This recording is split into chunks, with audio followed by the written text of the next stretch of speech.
I've been in several relationships with men that I would identify as narcissistic. And you might wonder, how would someone who knows so much about narcissism keep getting stuck in the same pattern? For me, unfortunately, it wasn't a one and done.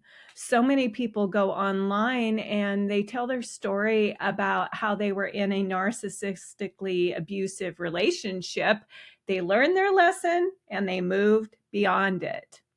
But what about those of us who have a pattern of attracting narcissists? How do we move beyond it?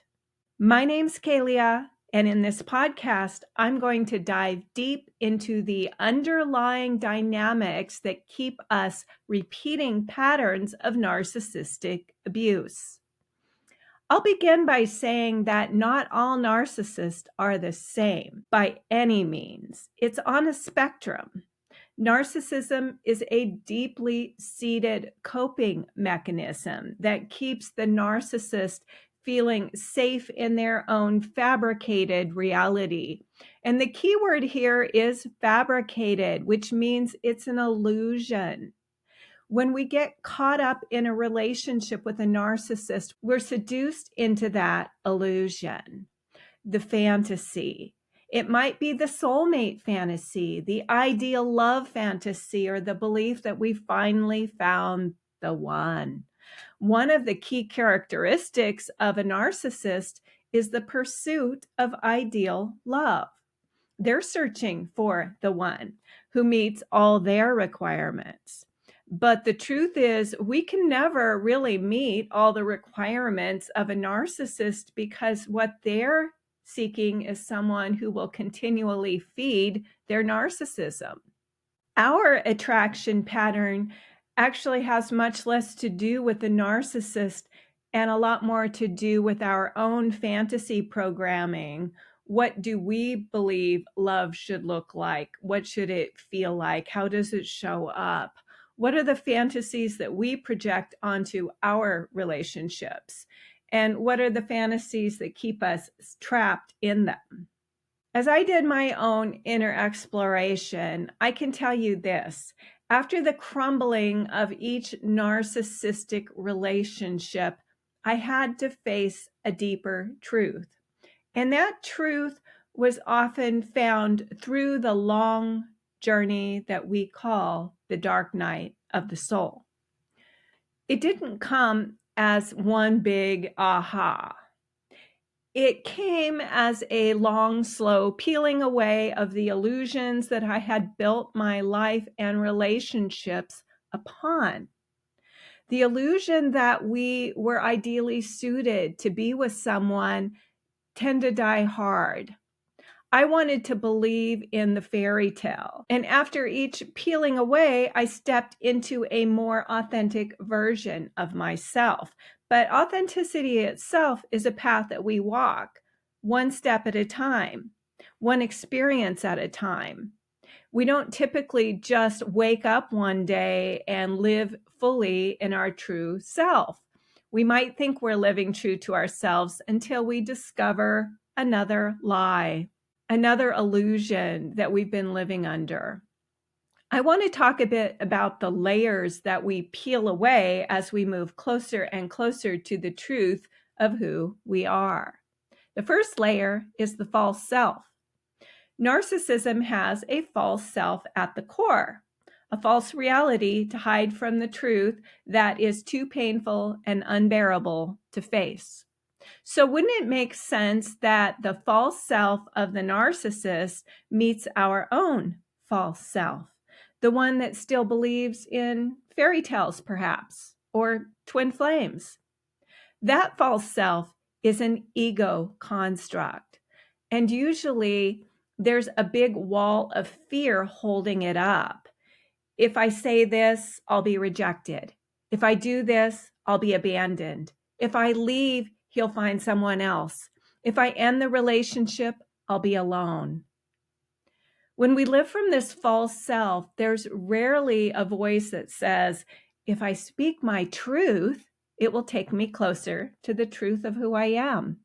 If I leave, I'll be liberated from this illusion of love that I've been living in. There's also the scenario where we tell ourselves, there must be something wrong with me. I'm the problem. I'm too sensitive. I'm overreacting. I'm too jealous or needy. And so instead of leaving the relationship, we try to be less of what we've come to believe that we are. This too is an illusion built on a lie. The deeper truth might be that your narcissistic partner is cheating on you. But if you don't have proof and he tells you you're insecure or jealous, you might believe that false narrative. If I just stop being so insecure, everything will be better. But things don't get better because deep down, you already know the truth. Your intuition knows. You just can't face it yet. When the truth finally does come out, that's the rug pull. It's the death stage of the dark night of the soul. You can watch my video, The Dark Night of the Soul Explained, to learn about the 7 stages. So you're forced to face the truth that you've been running from. You can't unknow what you now know. And the false reality collapses. That collapse is what thrust you into the dark night, where you're forced to face the illusions you've been living under. Eventually, after walking through all the stages of the dark night, you come out more aligned, more liberated, more true to who you are, more true to yourself. The second layer is the belief that we need someone to complete us. The fear of being alone, or the belief that we need someone outside of ourselves to feel whole, is another false reality. It isn't true that we need another person to complete us. But if we believe that being alone is the worst possible fate, we'll do almost anything to avoid it, even stay in or rush into a relationship that isn't right. Even strong, successful, self-sufficient women can feel anxious if too much time passes without a partner. We might jump onto dating sites too soon or tell ourselves someone is right for us when they're clearly not, just to escape that loneliness. Over a decade ago, I came out of a relationship that sent me spiraling into my 3rd dark night of the soul. During a psychic reading, I was told that it would be at least 3 years before I had another relationship. And when I heard that, my stomach dropped. It was terrible news. 3 years? I remember thinking, I just lost my relationship and you're telling me that there's not even a carrot at the end of this dark night journey, something to look forward to? That belief that the reward for our suffering is a better relationship is another illusion. We believe the pain that we're enduring should lead to a happy ending with someone new. But when we're destined to walk the path of our true self, the reward isn't a relationship.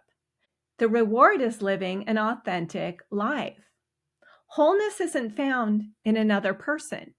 It's found in the divine marriage within ourselves, between our small self that's rooted in the ego and our soul that is rooted in truth and sovereignty. Until we face that truth, there is no happily ever after. There's no one coming to save us from ourselves. And until we see this, we will still be vulnerable to the player who exploits our fantasies of ideal love.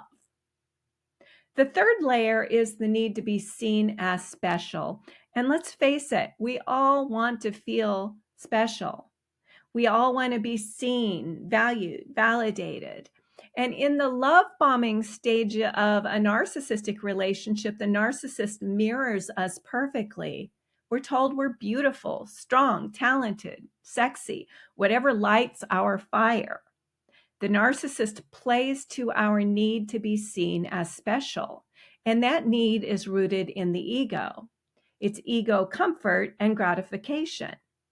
And as long as the ego's running the show, we're vulnerable to narcissists.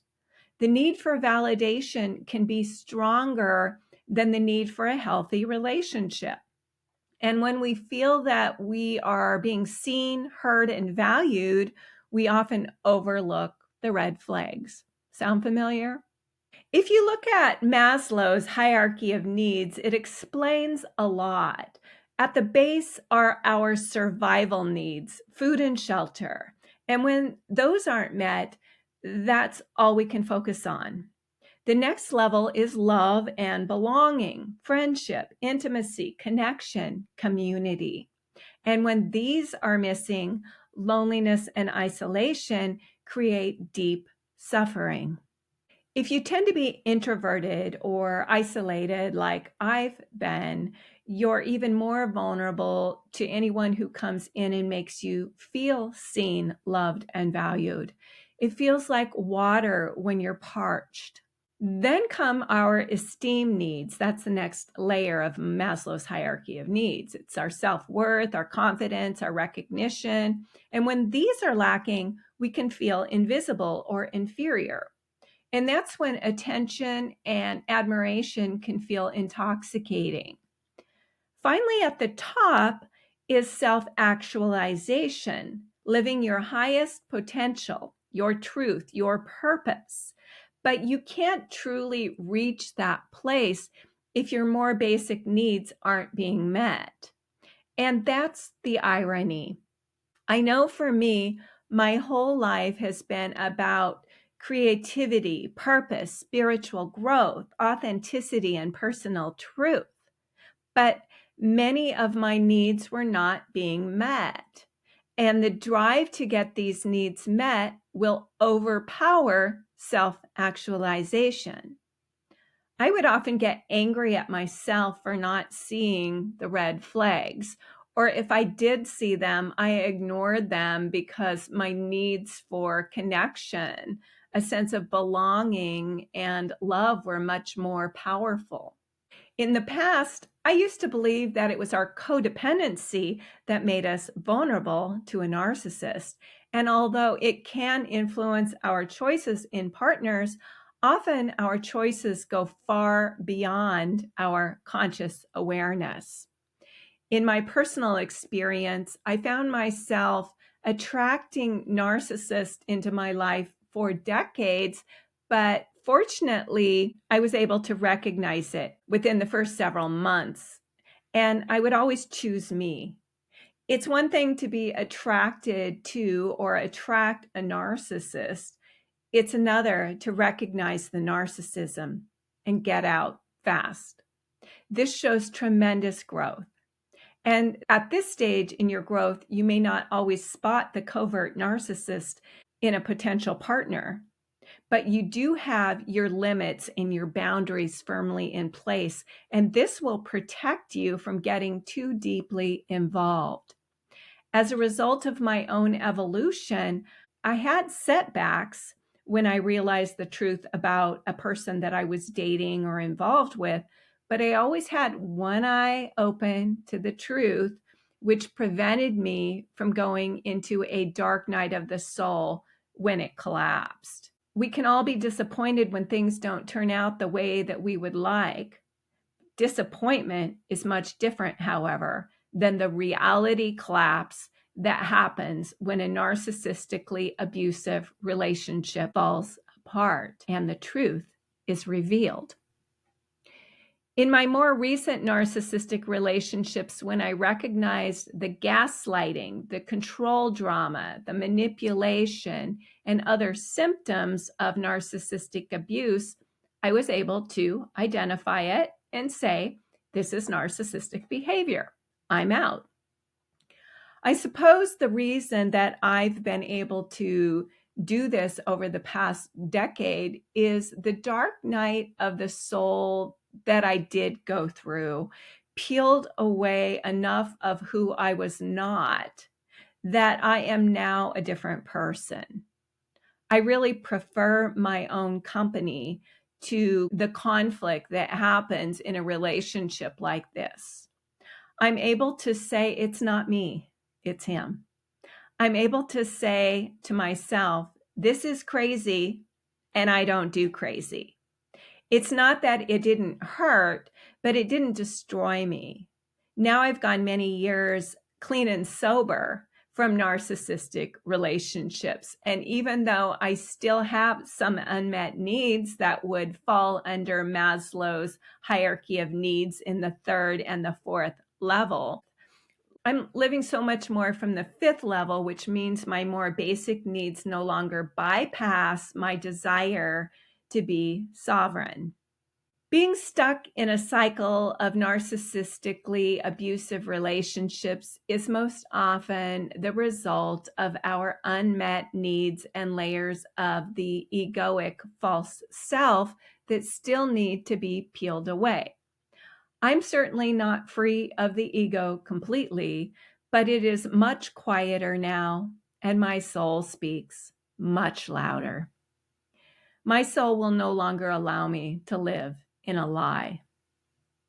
If you want to work on peeling away the layers that are keeping you stuck in repeating cycles, I want to invite you to join me in my Path Back to Self Healing Sanctuary, a safe place where you can free yourself from narcissistic abuse dynamics and relationship dependency, and step more fully into the powerful person that you know underneath it all that you are. If you're interested, check out the show notes for more information. Thank you so much for being here with me today. Have a great day, and I will see you in the next podcast.